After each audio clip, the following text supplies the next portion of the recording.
TV7 Israel News is made possible thanks to your generous donations. Shalom and good evening. This is TV7 Israel News broadcast to you from Jerusalem, and in today's top stories. The Greek Navy has raised its level of alert, ordering its battleships to surround a cluster of islands in the southeast Aegean Sea and prepare for potential hostilities from Turkey. Senior officials in Jerusalem revealed that a public declaration is expected to be made in the next several days, announcing a U.S. brokered normalization accord between Israel and Sudan. UN-led negotiations in the Swiss city of Geneva between Libya's Western-based government of National Accord and the Eastern-based Libyan National Army is seemingly producing fruit. The Greek Navy has raised its level of alert, ordering its battleships to surround a cluster of islands in the southeast Aegean Sea and prepare for potential hostilities from Turkey. And while the Hellenic armed forces are preparing for a wide-scale conflagration, Athens is ratcheting up its diplomatic efforts to pressure Ankara to withdraw from contentious waters. Greek Foreign Minister Nikos Dendia sent a letter to his German, Spanish, and Italian counterparts in which he accused Turkey of attempting to achieve military and naval dominance in the Eastern Mediterranean. He also highlighted earlier guarantees by the European Council to take action against Ankara if it persists with its aggressive behavior. Separately, Greek Prime Minister Kyriakos Mitsotakis joined a trilateral summit in the Cypriot capital of Nicosia, together with Cypriot President Nikos Anastasiades and Egyptian President Abdel Fattah al-Sisi. During the summit, the three leaders discussed Turkey's perceived defiance of international law and the laws of the sea, which the Greek premier dubbed imperial fantasies. Αυτής της τριμερούς συνάντησης συμπίπτει με πρόσθετους κινδύνους που δυστυχώς προκαλεί στην Ανατολική Μεσόγειο η ηγεσία της Τουρκίας, που φαντασιώνεται αυτοκρατορικές πρακτικές με επιθετικές δράσεις από τη Συρία μέχρι τη Λιβύη, από τη Σομαλία μέχρι την Κύπρο, από το Αιγαίο μέχρι τον Κάφκασο. لقد شهد اجتماعنا اليوم مناقشات بناءة عكست توافقا في الرؤى حول التطورات الإقليمية والدولية وبالأخص في منطقة شرق المتوسط في ضوء السياسات الاستفزازية المتمثلة في انتهاكات قواعد القانون الدولي والتهديد باستخدام القوة المسلحة والتعدي على الحقوق السيادية لدول الجوار ودعم التطرف والإرهاب ونقل المقاتلين الأجانب إلى مناطق النزاعات. واتفقنا على ضرورة التصدي لتلك السياسات التصعيدية التي تزعزع استقرار المنطقة. It is important to explain that in addition to the Greek alliance with Cyprus and Egypt, Israel, the United Arab Emirates, France, Italy, and Austria, among others, are party to the standoff with Turkey. Now, in other news, senior officials in Jerusalem revealed that a public declaration is expected to be made in the next several days, announcing a U.S. brokered normalization accord between Israel and Sudan. The announcement is expected to be made by U.S. President Donald Trump, and ahead of the anticipated announcement, an Israeli delegation traveled to Sudan yesterday for a number of meetings in a second historic flight by means of a corporate jet from Tel Aviv's Ben Gurion International Airport to Khartoum. Responding to a question about the anticipated declaration, which is coupled with Sudan's removal from the blacklist of state sponsors of terror, U.S. Secretary of State Mike Pompeo asserted Washington's keen hope that the announcement will be made quickly. I don't know the precise timing, but we have begun the process to lift the designation of state sponsorship of terror. It's the right thing to do. There's been a lot of work done on this over the course of the first 3 years of the administration. We believe there's a firm legal basis for doing that, and we think that there will be enormous bipartisan consensus that that's the right thing to do.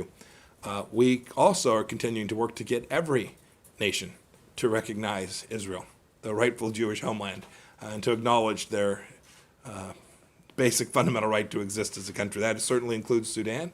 and we are working diligently with them to make the case for why that's in the Sudanese government best interest to make that sovereign decision. We hope that they'll do that. We hope that they'll do that quickly. We hope every country will do that quickly.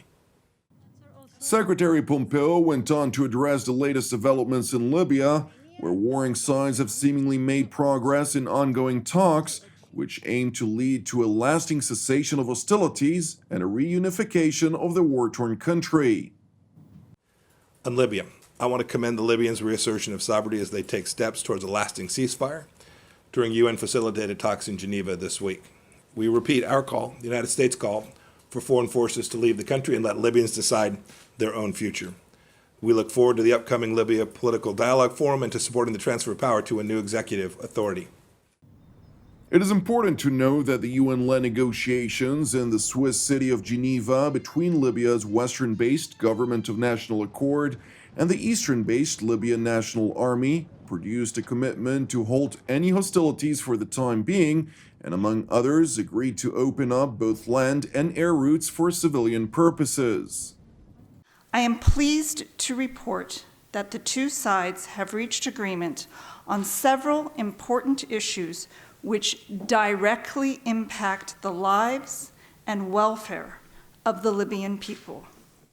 Despite the positive momentum, however, Williams urged foreign actors to cease their relentless meddling in Libyan affairs. The degree of foreign intervention and foreign interference in Libya is unacceptable. These countries need to take their hands off of Libya. We need to transform negative external interference into positive assistance for the Libyan people as they come together, as they unify their institutions, and as they build a secure, stable, and prosperous future. It is important to explain that the situation in Libya directly impacts the Eastern Mediterranean. While Turkey adamantly supports the Tripoli-based Government of National Accord, which signed with Ankara a maritime exclusive economic zone in contentious waters, Egypt, which borders with Libya and has an EEZ agreement with Greece, backs the Eastern-based Libyan National Army, along with the United Arab Emirates and Russia, among others. Turning to Berlin, where German Chancellor Angela Merkel pledged to continue to support Iraq in its ongoing battle against the so-called Islamic State and other radical Islamist groups. In a joint press conference with visiting Iraqi Prime Minister Mustafa al-Kadhimi, the German Chancellor asserted that the fight against radical Islam is not yet over. Es ist ein Antrittsbesuch und ich möchte deutlich machen, dass Deutschland eng an der Seite des Irak steht. Wir wollen unterstützend sein, wenn es um einen Weg der Stabilität, der Sicherheit und des ökonomischen Wachstums geht. Dass das ein schwieriges Umfeld ist, das liegt auf der Hand und ganz besonders nun auch noch durch die Pandemie erschwert. Wir wissen auch, dass der Kampf gegen den sogenannten Islamischen Staat oder Daesh nicht beendet ist. Der IS bleibt eine Bedrohung für die Region und natürlich darüber hinaus. Deutschland wird Irak im Rahmen der internationalen Anti-IS-Koalition und auch der NATO-Mission im Irak im Kampf gegen den IS und bei der Stabilisierung des Landes weiterhin unterstützen. The Iraqi Prime Minister, for his part, voiced hope that Berlin's pledged financial support would soon be delivered to the central government of Baghdad, earmarked for democratic reforms ahead of a soon-to-be-held national election. أيضا نتطلع الاستفادة من الدعم المالي في مجال ترسيخ المؤسسات الديمقراطية وتنظيم انتخابات حرة نزيهة، حيث تعهد حكومتي بإجراء انتخابات مبكرة نزيهة في منتصف العام المقبل، ويهمنا ضمان أن تتمتع بأعلى نسبة المشاركة وبالشفافية. مرة ثانية أكرر شكري للسيدة المستشارة وأتطلع إلى شراكة حقيقية على المدى البعيد. شكرا جزيلا. It is important to note that the Iraqi Prime Minister also traveled to Paris and London, where he met with French President Emmanuel Macron and British Prime Minister Boris Johnson, respectively. Turning now to Israel's eastern neighbor, where Jordan's King Abdullah II attended a wide-scale military exercise that was held in the kingdom's eastern military region, not far from the border with Iraq.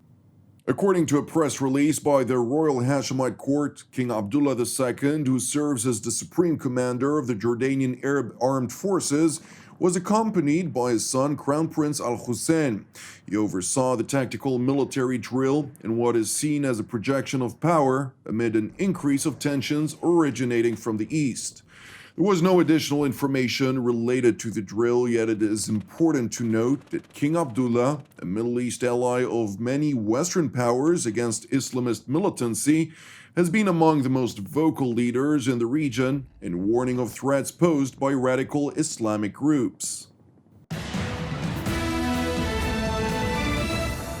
Thank you for watching us. You can also watch TV7 Israel News alongside our other productions at www.tv7israelnews.com, which also offers a variety of reports on crucial topics that impact the peace of Jerusalem, both directly and indirectly. Furthermore, as part of TV7 Israel's prayer initiative, I would like to encourage you today to join myself and the team here in Jerusalem to lift up Libya in prayer for its salvation and peace, in addition to our ongoing prayers, of course, for the peace of Jerusalem, the salvation of Israel, for all those who are impacted by the corona contagion and its numerous ramifications worldwide. Separately, I would like to thank once again all of you who partner with TV7 Israel, both by means of prayer and finance. I'm Jonathan Hassan, wishing you an Erev Tov u'Mevorach, and we will see you again tomorrow at the same time.